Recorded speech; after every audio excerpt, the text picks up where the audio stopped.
नमस्कार, जोहार। चलिए जानते हैं झारखंड की ताजा खबरों को, लेकिन उससे पहले अगर आपने अभी तक इस चैनल को सब्सक्राइब नहीं किया तो सब्सक्राइब कर लें, जिससे कि आपको झारखंड की ताजा खबर रोजाना मिलती रहे।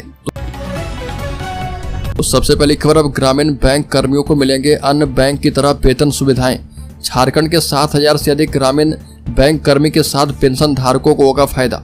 झारखंड के ग्रामीण बैंक के अधिकारी और कर्मचारियों को अब राष्ट्रीयकृत बैंकों की तरह वेतन और अन्य सुविधाएं मिलनी शुरू होगी और इससे संबंधित अधिसूचना जारी कर दी गई है। इससे झारखंड के 7,000 से अधिक कर्मचारी और सेवानिवृत्त कर्मचारी को फायदा मिलेगा। दिल्ली से इस बारे में जानकारी देते हुए ज्वाइंट फोरम ऑफ ग्रामीण बैंक यूनियन के राष्ट्रीय संयोजक एन त्रिवेदी ने बताया कि व्यावसायिक बैंक स्तर पर इसी साल 8 मार्च को वेतन समझौता हुआ था और व्यावसायिक बैंकों में लागू 12वें वेतन समझौते और इसको लागू करने के लिए भारत सरकार के वित्त मंत्रालय ने 8 जुलाई को अधिसूचना जारी कर दी है।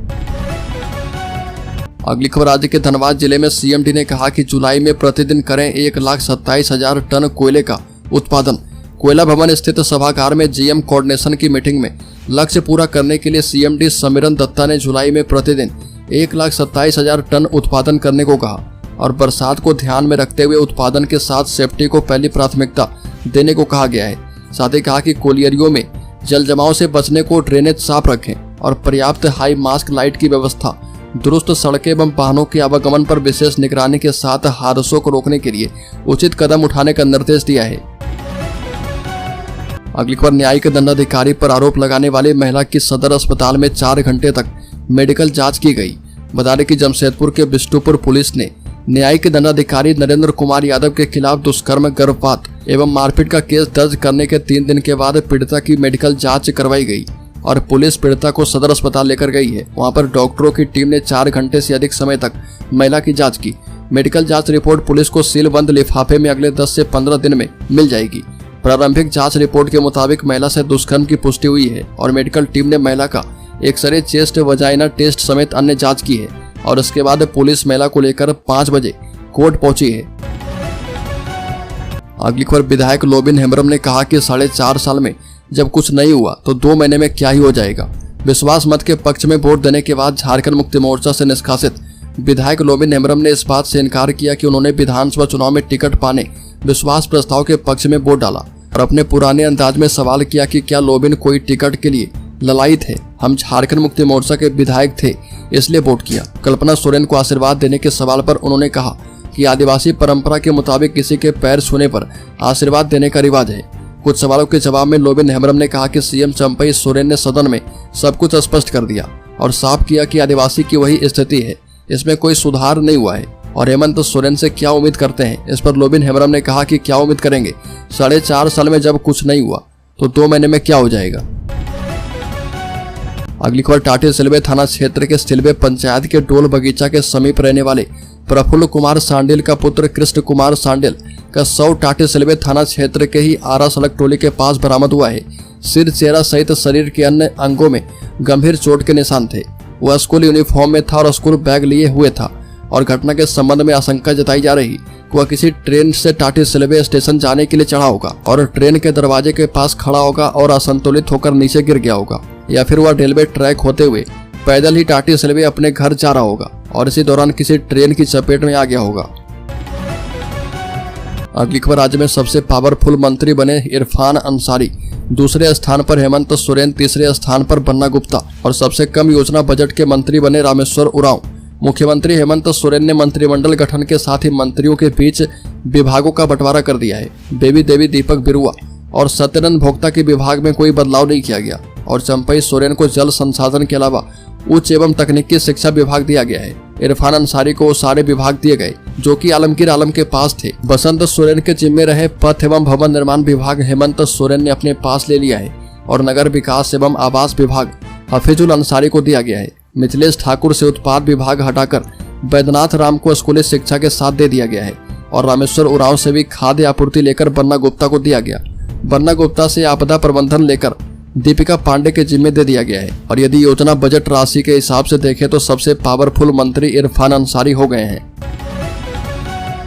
अगली खबर, रांची के रिम्स में कॉन्ट्रैक्ट पर रखे जाएंगे रिटायर्ड डॉक्टर, जीवी से ली जाएगी मंजूरी।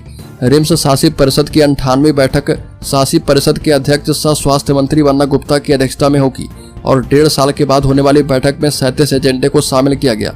इसमें अध्यक्ष के अलावा शासी परिषद के उपाध्यक्ष, स्वास्थ्य विभाग के प्रधान सचिव अजय कुमार सिंह, रांची सांसद सह केंद्रीय रक्षा राज्य मंत्री संजय सेठ, कांके विधायक समरी लाल, ऋण पास निदेशक, रांची विश्वविद्यालय के कुलपति समेत अन्य शामिल होंगे। जिन एजेंडों पर शामिल किया गया है उनमें रिम्स के 24/7 अस्थायी सेंट्रल लैब की स्थापना पर निर्णय किया गया। रिम्स में प्रशासनिक कार्य में सुगम संचालन के लिए प्रशासनिक अधिकारी की नियुक्ति के संबंध में निर्णय किया गया और रिम्स में कार्य करने वाले चिकित्सकों को रिम्स नियमावली में निहित प्रावधान के अंतर्गत असेसमेंट प्रमोशन स्कीम को कार्यान्वयन करवाने पर निर्णय किया गया है। अगली खबर, गिरिडीह के सांसद चंद्र प्रकाश चौधरी ने धनबाद के उपायुक्त, सीएमडी, अनुमंडल प्राधिकारी, खान सुरक्षा महानिदेशालय धनबाद को पत्र लिखकर चंदौर के रैयतों की जमीन पर बिना मुआवजा एवं नियोजन दिए बीसीसीएल कंपनी प्रबंधन के द्वारा उत्खनन कार्य एवं रास्ते का उपयोग करने पर रोक लगाने की बात कही है। साथ ही पत्र में लिखा है कि मेरे संसदीय क्षेत्र के चंदौर मौजा स्थित नवल किशोर वर्मा, रामानुज प्रसाद मटुकधारी वर्मा एवं अन्य रैयत की 7.5 एकड़ रैयती जमीन है और यह जमीन तेतुलमारी कोलियरी अंतर्गत चंदौर पहाड़ी पैच में स्थित है और बीसीसीएल की ओर से रैयतों को नियोजन एवं मुआवजा देने की शर्त पर 11 सितंबर 2023 को उपरोक्त जमीन में 2 महीने के लिए रास्ता देने को लेकर एकरारनामा किया गया था। अगली खबर, हेमंत सोरेन की फिर से बढ़ सकती है मुश्किलें, हाईकोर्ट से मिली रेगुलर बेल को ईडी ने कर दिया है चैलेंज। सुप्रीम कोर्ट पहुंची जांच एजेंसी। जमीन घोटाला और उससे जुड़े मनी लॉन्ड्रिंग मामले में रेगुलर जमानत पर बाहर आए मुख्यमंत्री हेमंत सोरेन की मुश्किलें एक बार फिर से बढ़ती नजर आ रही है और ईडी ने मुख्यमंत्री हेमंत सोरेन को झारखंड हाईकोर्ट से मिली जमानत को सुप्रीम कोर्ट में चुनौती दी है और ईडी ने याचिका दाखिल की है। फिलहाल सुप्रीम कोर्ट में यह मामला सुनवाई के लिए सूचीबद्ध नहीं किया गया है और 28 जून को झारखंड हाईकोर्ट ने हेमंत सोरेन को कुछ शर्तों के साथ नियमित जमानत दी थी और 148 दिनों के बाद वो जेल से निकले थे। अगली खबर की बात करें तो मीलों दूर से पानी भर के लाने को मजबूर है भारतीय महिलाओं की टीम की कप्तान। भारतीय महिलाओं की टीम की कप्तान सलीमा टेटे सुर्खियों में है। अपने खेल के कारण नहीं बल्कि घरेलू स्ट्रगल को लेकर सलीमा टेटे के परिवार के पास साफ पानी के लिए पर्याप्त साधन नहीं है। कप्तान बनाए जाने के बाद भी उनका परिवार 3 किलोमीटर दूर से पानी लाने को मजबूर है और सरकार ने उन्हें घर देने का वादा भी पूरा नहीं किया है। इसी साल 2 मई को सलीमा टेटे को भारतीय महिलाओं की टीम की कप्तान की जिम्मेदारी सौंपी गई थी और सलीमा टेटे झारखंड की राजधानी रांची से करीब 165 किलोमीटर दूर रहती है। सिमडेगा जिले के एक छोटे से गांव पड़की छापर में उनका घर है। सलीमा के घर में माता पिता के अलावा 2 बहनें रहती है। अगली खबर, झारखंड में हेमंत सोरेन का फिर से मुख्यमंत्री बनने के बाद भी बीजेपी और झारखंड मुक्ति मोर्चा के बीच सियासी जंग थमने का नाम नहीं ले रहा और सत्तारूढ़ झारखंड मुक्ति मोर्चा ने आरोप लगाया कि बीजेपी मुख्यमंत्री हेमंत सोरेन की लोकप्रियता से डर गई है। यही बजाय कि हेमंत सोरेन के खिलाफ बीजेपी एक और साजिश रच रही है। झारखंड मुक्ति मोर्चा प्रवक्ता मनोज पांडे का यह बयान ईडी द्वारा कथित भूमि घोटाले से जुड़े मनी लॉन्ड्रिंग मामले में हेमंत सोरेन को जमानत देने के झारखंड उच्च न्यायालय के आदेश को चुनौती देने के लिए सुप्रीम कोर्ट का रुख करने के बाद आई है।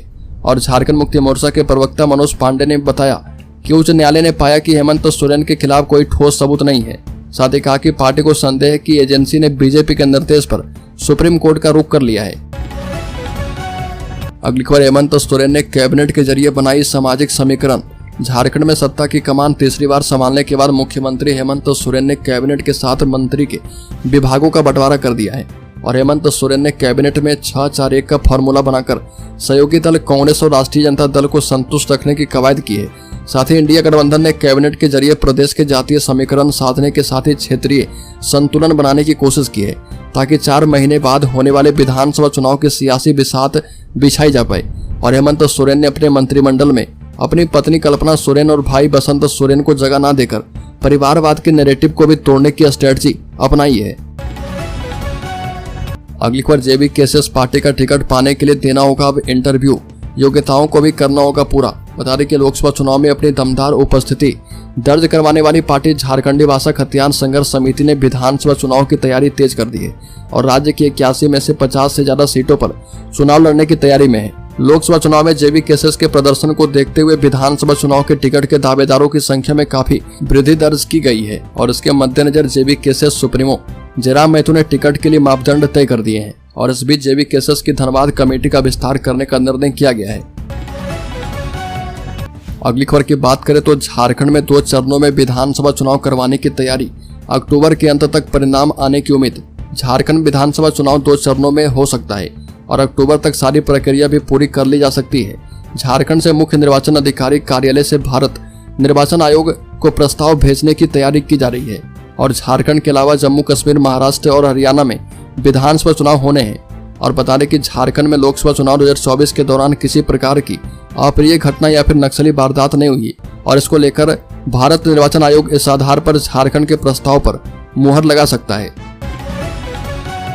अगली खबर, झारखंड इंटरमीडिएट स्तरीय एवं कंप्यूटर में हिंदी टंकन अहंता धारक पद हेतु संयुक्त प्रतियोगिता परीक्षा 2023 के तहत ऑनलाइन आवेदन 11 जुलाई से भरे जाएंगे और झारखंड कर्मचारी चयन आयोग ने इस प्रतियोगिता परीक्षा के तहत आवेदन समर्पित करने की विभिन्न स्तर हेतु पूर्व में तिथि प्रकाशित तिथियों में संशोधन किया है और इसके तहत इस परीक्षा के लिए ऑनलाइन आवेदन 11 जुलाई से 11 अगस्त तक भरे जाएंगे और परीक्षा शुल्क का भुगतान 13 अगस्त तक होगा।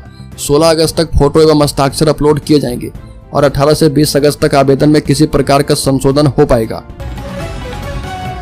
अगली खबर, झारखंड को केंद्र में रखकर सीबीआई बढ़ा रही अपनी जांच, अधिकारी के हाथ लगे कई सुराग। नीट यूजी पेपर लीक मामले में एक और केंद्रीय जांच एजेंसी को एक बार फिर से 5 आरोपितों को रिमांड पर लेने की अनुमति मिल गई है। तो दूसरी ओर अब झारखंड से गिरफ्तार आरोपितों से मिली जानकारी को आधार बनाकर जांच को आगे बढ़ा रही है और सीबीआई की अपील के बाद विशेष न्यायालय ने अमन सिंह, चिंटू, एहसानुल हक, इम्तियाज और जमालुद्दीन को 11 जुलाई तक के लिए रिमांड पर सौंप दिया है। और जानकारी के मुताबिक सीबीआई को अब तक की पूछताछ के दौरान रिमांड पर लिए गए एहसानुल हक, इम्तियाज, जमालुद्दीन और अमन सिंह से झारखंड से कई महत्वपूर्ण सुराग हाथ लगे हैं।